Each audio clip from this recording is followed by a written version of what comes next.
Welcome back to another episode of the Trust Issues Podcast. Today, we're going to talk about how you can become an authority within your niche. Now, this is one of the biggest struggles I see content creators, course creators, coaches struggle with. How am I going to stand out? Well, I have a formula for you today that's going to map this out for you. And the truth is that if you are showing up uniquely as you, with the skill sets and the passions that you uniquely have and what you can uniquely offer to the world, this becomes so easy. So, my goal with this episode is to help you feel so much less stress on how you're going to show up and so much clarity on how you're going to stand out. So, let's get right into it. My favorite tool to start with is the Ikigai. Now, the Ikigai is this Japanese concept of a reason to live. Essentially, what it does is it takes all these aspects of who you are, what you love, what you do, what the world needs, all these things, which I'll break down in a moment. And it essentially takes all of that together and it helps you create your unique ikigai. It's the thing that makes you stand out. It's the thing that gives you that oomph in the morning of like, I'm getting up. I know exactly what my purpose is. My feet are hitting the floor today, and I know how I'm making a difference in the world. And it's kind of like a life force within a business, but also within your life of knowing how you can make your life matter and how you can make an impact. So with the Ikigai, it's this diagram that starts at the top with what I love. So this is where you would list out the things that you love to do. What do you love? For me, I love content creation. I love teaching. I love being an entrepreneur. I love being a mom. I love fitness. I love wellness. What are things that you love? Then you're going to write out, what does the world need? So for me, I know that the world needs to have more freedom, to make money in a way that doesn't totally fry their nervous system. I think a lot of moms need ways that they can stay home with their kids, so that they don't feel stressed about having to go into work and leaving them to be raised by somebody else. I think the world needs a lot of love. I think the world needs a lot of peace. I think there's a lot of things that the world need, but in terms of how I can help, I really frame it around my business specifically. Then what can you be rewarded for? Or we'll say, what could you be paid for?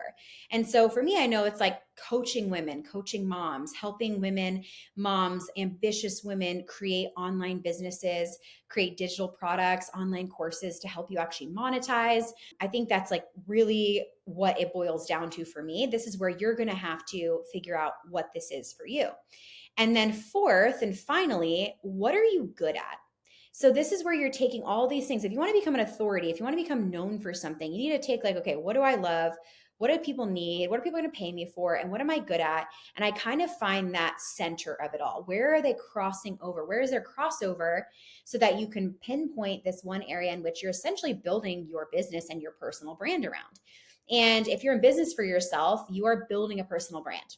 And this personal brand is going to be unmistakable. It's going to be valuable. It's going to be in demand if you can answer these questions. And so when I wrote out, what am I good at? I know I'm good at coaching. I know I'm good at teaching. I know I'm good at making kind of bigger, complicated ideas really simplified and simple and easy steps for people.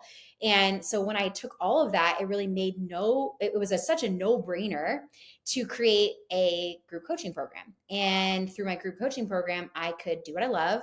I could give people what they need. I can be rewarded and paid for it, support my family, and I'm also really good at it. So this is where you're going to want to do this Ikigai exercise. I encourage you to like pause this video, go and do this on your own, sit down. You can download a diagram from it online. I'll leave a link for it below as well. And I want you to go ahead and do this because this is what is going to really help you stand out as a foundation. If you don't have this, everything else kind of feels muddied, okay? That's step number one. Step number two is then choosing your niche, okay? So now you have, should be so easy to choose your niche because now that you have your Ikigai, now that you're like, okay, this is the area and the direction that I'm going in, you're gonna pick like your niche, okay? So your niche would be wellness, health, business, finance, beauty, social media, e-commerce, relationships, like interior design, maybe branding, graphics, photography. There's so many different things, right? So you're going to choose your niche, and you're going to want to then sub niche. You're going to want to say within that niche, who specifically are you helping? And this is really important, which we're going to go through an exercise of really helping you discover like who is the person you're helping, because this is going to help you be standing out as that authority. There's this quote by Seth Godin, and he says, "Don't find customers for your products, find products for your customers." And I love that reframe, because it's not about saying like, well, I created this thing and who wants it? It's not about that. It's about saying people have problems out there. They need solutions. They're looking for something. What can I create to help them? That's the reframe here. And that's how you become an authority, because now you're super valuable because you've created something that actually helps people. Then, after you've defined your niche, you're going to define your ideal customer. Okay. Who is your ideal customer? Who is this person that you are here to help, that you're here to serve, and you're here to help them get an outcome? And there's a couple things that you want to understand about your ideal customer for this to work. Okay. And this is actually based on Alex Hormozi's model. I love Hormozi because I think he has such great, simple business, tangible advice. And he talks a lot about the pain level. Ideally, there's high pain level that your ideal customer has. So for me, I know my ideal customer, being an ambitious mom, they want to be home with their kids. They want freedom with their family. They're in a lot of pain around the freedom that they don't have to be with their family as much as they want to be. And it kills them. It keeps them up at night. They're so over not having the exact lifestyle that they want for themselves and their kids. And it's so important to them.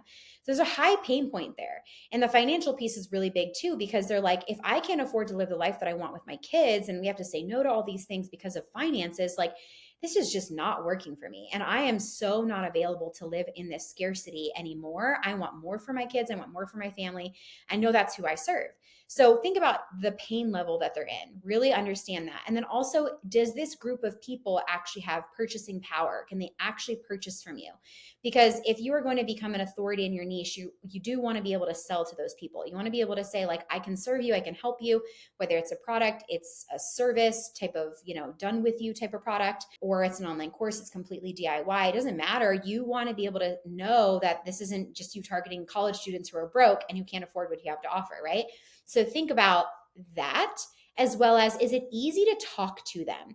So if you're like, oh, I'm looking for, and it's a really like obscure group of people that like don't really exist on social media or, whatever. It's like, if you're saying, hey, I help graphic designers who just got out of college and who want to launch their career and get their first 3 customers. That's super easy to say. It's super easy to target. It's super easy to be like, are you a photographer? Are you a graphic designer?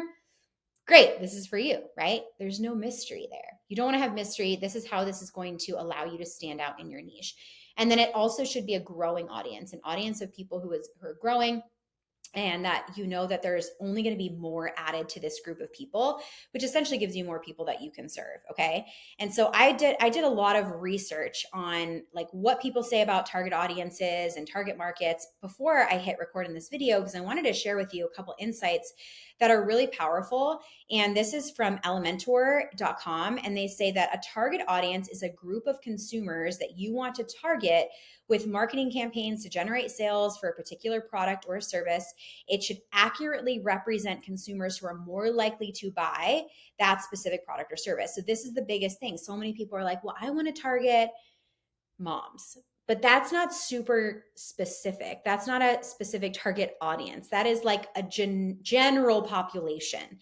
Okay. So you want to, in order to become an authority in this niche with a specific group of people, you got to hone in. Okay. Get really, really, really specific. So it could be, for example, like you're saying, okay, I'm working with a target audience of working moms. They're between the ages of 25 and 34. They live in San Francisco. They're interested in healthy food, and they have a monthly income of $4,000 to $5,000. That's my person. That's way more specific than you just being like, I want to work with moms, right? Okay. So just see how that plays out. Try that on for size so you can see that's what is going to help you become an authority in your specific niche. Okay. And, you can think about other things like what are their lifestyles? What are their interests? What books do they read? What are their personalities like? Where do they shop? All those things are really important. And that's just going to help you get even more clarity. Okay. So, at the end of the day, like there's kind of really 5 questions to ask yourself when it comes to getting clarity on who this exact person is, because you can't have an authority in an industry or in anything unless you know who it is that you are going to be supporting and helping, right? So who do you help? What's their main problem? What's the main desire? Why do they care? And will they pay you? Okay, so that's super important. Are they actually going to pay you for what you have to offer? And if you're not sure, you can go ask them. You can do interviews, you can ask questions. And from there, once you're clear on this is what I'm good at, I've got my ikigai down. Okay. So, like, just a recap, I've got my ikigai down. I know what my niche is. I know who my target audience is, right? The last piece is how are you going to monetize? Okay. How are you monetizing? Because you don't want to just be an authority in your niche. You actually want to make an income. You actually want to, we're not just here for vanity metrics. We actually want to build businesses, right? So the last piece is deciding how you want to monetize. Do you want to monetize through online courses, through coaching? Do you want to sell a membership? What feels good for you? For me, I just kind of looked at what felt good for me and what I knew I was good at and what areas in which I felt like people needed support. And that's why I chose to do something like a group mentorship program. And I have some digital products as well, because people who just want to kind of tiptoe their way into learning about how I can help them can buy a digital product and they can go at it at their own pace. But someone who wants something more in depth and who wants my support and they want implementation, they want to get nitty gritty, then they can join my group coaching program, my mentorship program. And that's way hands-on and all the things. So you just have to decide okay, if I'm going to become this person in this niche who is giving value, in what way am I giving value? Okay. And value in exchange for currency is the best way to do it, because in that, now you're monetizing and now you're building a profitable online brand. So I hope this is helpful for you, because this is really just it's super tangible, practical advice that shouldn't feel super complicated. And now it should give you a roadmap to say, okay, really what I need to do is, again, recap, figure out me, figure out how I'm going to serve people, figure out who I'm serving. Period. That's how simple this is. Okay. And if you want to learn more about this, if you want to learn more about how you can do this, I do have a free workshop. You can head to trustissuespodcast.co/workshop. In the last 14 years, I've mastered a lot about how to sell online, what to do, what not to do. And I've basically created a 3-step blueprint for you on how to go from 0 to 100K in your own sales with your own online course, digital products. Okay. And I've mapped this out for you. This blueprint is going to walk you through exactly how you start. It also walks you through some of the ikigai stuff. And it's a little bit more of an expansion on this episode, but I just want you to go over and listen to that, because that's going to give you more insights. That's going to probably give you more breakthroughs, ahas, hopefully, bells going off in your head where you're that makes sense, so that you can start getting started in this direction, actually create this business. So I hope this is helpful for you. Thanks so much for listening today to the Trust Issues podcast. If you love this episode, make sure that you hit subscribe and leave a review. It does help, believe it or not, for our message to get to more people and for more people to discover the show and hopefully grow their businesses and create amazing lives and amazing incomes. And it's truly my passion. It's why I do this. It's why I put out free content. It's why I spend my time creating this stuff, because I actually want people to grow from it and I actually want people to see results from it. So thanks for listening, and I'll see you next time.